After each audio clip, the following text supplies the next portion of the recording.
तो अब जो हम लोग ये फर्स्ट सिटिंग यानी प्रथम पाली जो है 2025 का सॉल्व करेंगे, ठीक है। और 2025 का जो है द्वितीय सिटिंग मतलब सेकेंड सिटिंग ख़त्म कर दिए हैं, ठीक है। विद्यार्थी को चाहिए कि ये जो है कैसे बन रहा है, ठीक, वो देखना चाहिए। 100 ऑब्जेक्टिव में 50 गो ऑब्जेक्टिव हम कैसे मतलब कि हल्का हल्का पकड़ेंगे। तो जो विद्यार्थी तेज़ तराक है, ठीक है, और जो विद्यार्थी कमज़ोर है ना, दोनों को देखना चाहिए, है ना। तो 1 नंबर का सॉल्व कर रहे हैं, 1 नंबर का हल कर रहे हैं। 1 नंबर में क्या आ रहा है, के किस मान के लिए द्विघात समीकरण, ये द्विघात समीकरण दिया है, इसके मूल वास्तविक एवं समान है, ठीक है। मूल वास्तविक और समान रहेगा तो डी का मान क्या होगा, 0 होगा, ठीक है। तो रास्ता लगा देंगे डी बराबर 0, डी बराबर 0, तो डी के जगह पर बी स्क्वायर माइनस 4ac बराबर क्या कर देंगे, 0 कर देंगे। अब यहाँ पे बी का मान रख देंगे -6 का स्क्वायर माइनस 4ac।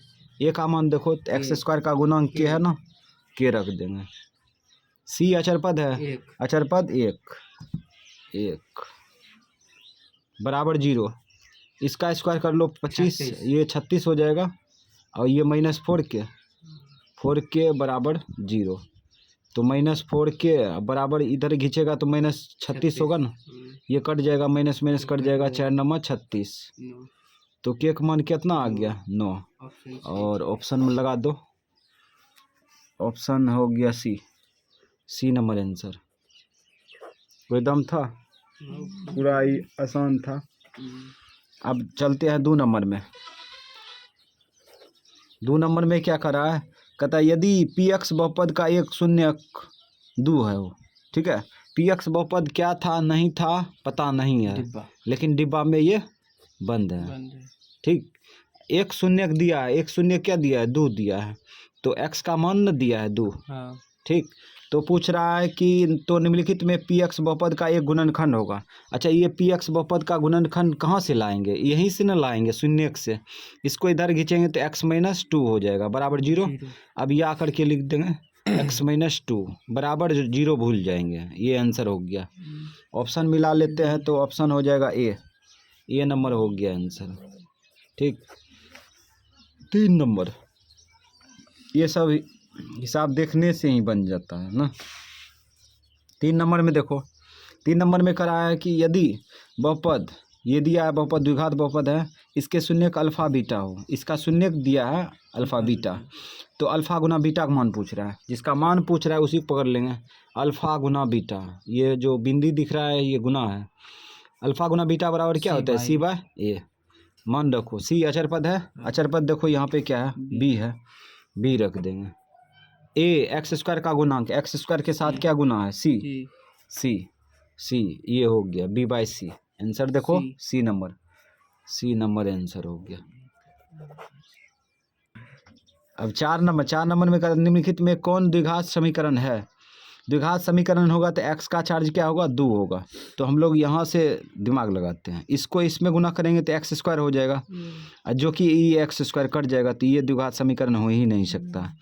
इसमें देखो, इसमें ए प्लस बी होल स्क्वायर लगाएंगे, हाँ लगाएंगे ना, तो ये हो जाएगा, काहे कि A square plus B square plus 2ab करेंगे, ठीक है, तो एक्स स्क्वायर वाला चार्ज बच ही जाएगा, ये नहीं होगा, काहे कि इसका स्क्वायर करेंगे तो ये आएगा फिर कट जाएगा, ये नहीं होगा, ठीक है। तो हम लोग पता करते हैं, तो ये आ रहा है द्विघात समीकरण में, ठीक है। ऑप्शन बी नंबर आंसर हो गया। क्या नंबर था, 4 का ऑप्शन बी।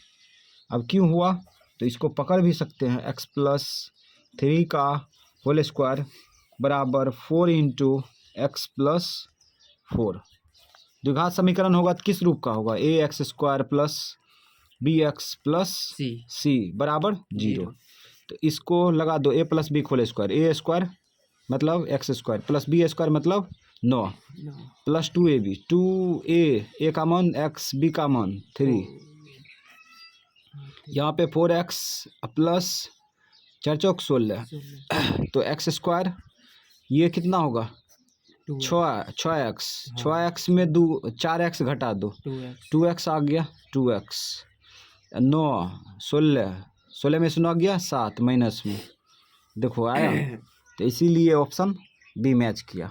द्विघात समीकरण है ये, ठीक है, इस रूप का है ना। 5 नंबर में करा निम्नलिखित में कौन द्विघात समीकरण नहीं है। इसमें करा है कौन द्विघात समीकरण नहीं है, तो x का चार्ज दूर नहीं होना चाहिए, ठीक है। तो देखते हैं, तो ये देखो ये द्विघात समीकरण है और इसमें देखो A cube plus B Q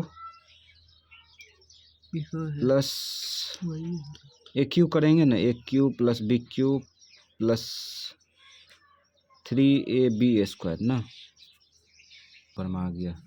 तो ये देखो ये जो है ना, इसमें फार्मूला लगाएंगे A cube minus B cube minus 3a² B plus 3ab²। तो यहाँ पर ए क्यू वाला जाति कट जाएगा, ठीक है, स्क्वायर वाला जाति बच जाएगा, ये होगा, ठीक है। यह इसमें भी फार्मूला लगाएंगे तो होगा, ये नहीं होगा। क्यों? क्योंकि यहाँ पर लगाएंगे a² plus b² plus 2ab। तो यहाँ पे क्या होगा, यहाँ पे 2a² कट मतलब 2x² कटिए जाएगा, मतलब x² वाला जाति कट जाएगा। तो ऑप्शन हो जाएगा डी नंबर, ठीक है, डी नंबर आंसर हो जाएगा। अब क्यों हुआ तो दिखाते हैं क्यों हुआ। तो यहाँ पे सवाल है 2x² न है प्लस 3 का होल स्क्वायर, यही ना, अब बराबर 2x² प्लस 5, ठीक। अब इसको आगे बढ़ाओ, देखो यहाँ पर a² करेंगे तो 2x² होगा, काहे कि स्क्वायर करेंगे तो √4, इसका स्क्वायर करेंगे तो √4 होगा ना, 4 का वर्गमूल क्या होगा 2x² लग गया, ठीक है। a² हो गया प्लस b² करेंगे तो 9 होगा plus 2ab 2a √2x, b क्या होगा, b हो जाएगा 3। इसको खींच लो इधर, माइनस में 2x² प्लस में 5, ठीक। ये देखो बराबर इधर क्या बचा 0, ये घट गया, x का चार्ज ये कट गया, x का चार्ज रहना चाहिए 2। यहाँ देखो रैखिक समीकरण हो गया, ये रैखिक समीकरण हो गया, एक चर वाले रैखिक समीकरण। कहाँ हुआ ये, द्विघात समीकरण नहीं है ये, ठीक है। 6 नंबर में करा द्विघात समीकरण, द्विघात समीकरण का विवेचक ज्ञात कीजिए, ठीक है। विवेचक यानी डी पूछ रहा है ना, तो डी बराबर b² माइनस 4ac लगा देंगे, डी बराबर b² माइनस 4ac। b का मान रखो, b का मान x² का x का गुणांक है ना -7 रख दिए स्क्वायर माइनस 4, a का मान x² का गुणांक, x² का गुणांक क्या है 2 है 2। c अचरपद क्या है, अचरपद 6 रख दिए। इसको आगे बढ़ाओ, ये 49 हो जाएगा, ये माइनस 4 दूना 8 8 48, ये 1 आ गया, 1 आंसर। ऑप्शन लगाएंगे तो ऑप्शन ए नंबर हो गया आंसर। 7 नंबर में करा है निम्नलिखित में कौन बिंदु x बराबर 2 के लेखाचित्र पर है। अच्छा ये बताओ, x के मान 2 रहेगा तो तभी जाके x बराबर 2 जो है लेखाचित्र पर स्थित होगा। अगर x के जगह पर 2 है जहाँ पे, तो वही लेखाचित्र पर स्थित होगा, वही बिंदु हो सकता है। तो यहाँ पे देखते हैं, तो यहाँ पर है, यहाँ पर भी है, यहाँ पर भी है, तो इसका मतलब सब में है, इनमें से सभी हो जाएगा, इनमें से सभी, ठीक है। क्योंकि जो है इसमें जो है सब बिंदु में x का मान 2 है, इसीलिए सभी लेखाचित्र पर स्थित होगा। इसमें भी होगा, इसमें भी होगा, इसमें तीनों बिंदु पर स्थित है। तो ऑप्शन हो जाएगा डी नंबर आंसर। 8 नंबर में देखो, 8 नंबर में क्या कर रहा है, ये और ये समांतर श्रेणी में है, मतलब 3 पदिया क्वेश्चन है ना, 3 पदिया क्वेश्चन है। तो पीक मान पूछ रहा है 3 पदिया क्वेश्चन में, अगर कहे 3 पदिया क्वेश्चन समांतर श्रेणी में है तो सबसे पहले क्या करेंगे, डी निकालेंगे, उसके बाद A3 लगा देंगे। ये हमेशा कहते आ रहे हैं, बहुत दिन से कह रहे हैं कि 3 पदिया क्वेश्चन जब भी दिया रहे समांतर श्रेणी में तो पहले डी निकालेंगे, उसके बाद A3 लगा देंगे, बस अपने निकल जाएगा जिसका मान पूछेगा, ठीक है। तो हम पहले डी निकाल लेंगे। डी बराबर क्या होता है, A2 माइनस डी बराबर सूत्र बताए थे, डी बराबर होता है A2 minus A1, A2 minus A1। तो A2 क्या है, दूसरा पद है, दूसरा पद यहाँ पे देखो 2p+1 है, 2p+1 रख दो, 2p+1 माइनस A1 क्या है, पहला पद p+1, p+1। अब इसको क्रिया करो, 2p+1 माइनस से गुना कर लो, -p-1 ई कट गया, ये घट गया तो एक p बचा। अब A3 लगा दो, A3 यानी A3 दिया है, तीसरा पद दिया होगा, तीसरा पद क्या दिया, 4p माइनस 1, 4p माइनस 1। अब A3 का सूत्र क्या होता है, A+2D बराबर 4p माइनस 1। ए पहला पद क्या है, पहला पद है p+1, p+1 +2, डी का मान निकाले हैं ना, p रख दिए बराबर 4p माइनस 1। अब इसको शॉर्टकट क्रिया करेंगे, देखो 2p एक p, क्या p 3p, इसको इधर खींचेंगे तो 3p में एक p घटेगा तो माइनस में क्या बचेगा, एक p बचेगा कि नहीं। यहाँ पे देखो 2p एक p, 3p होगा इधर प्लस में, इसको जब खींचेंगे तो माइनस में हो जाएगा, -4p या +3p घट के -1p होगा।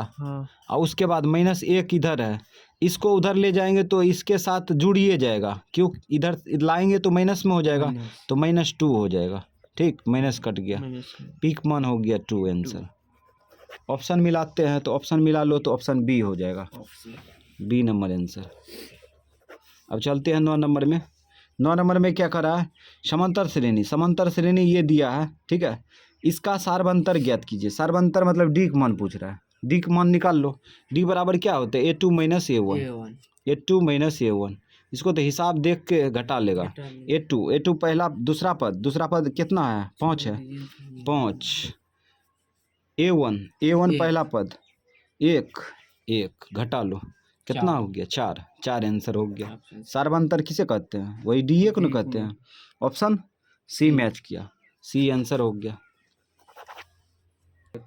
10 नंबर में देखो, 10 नंबर में क्या कर रहा है, समांतर श्रेणी, ये समांतर श्रेणी का, ये पढ़ने के चक्कर में नहीं रहेंगे, समांतर श्रेणी का कौन सा पद 38 है, तो बताए थे कौन सा पद 0 है तो an बराबर कर देंगे, an बराबर 38 कर दिए, कौन सा पद 38 है तो an बराबर 38 कर दिया।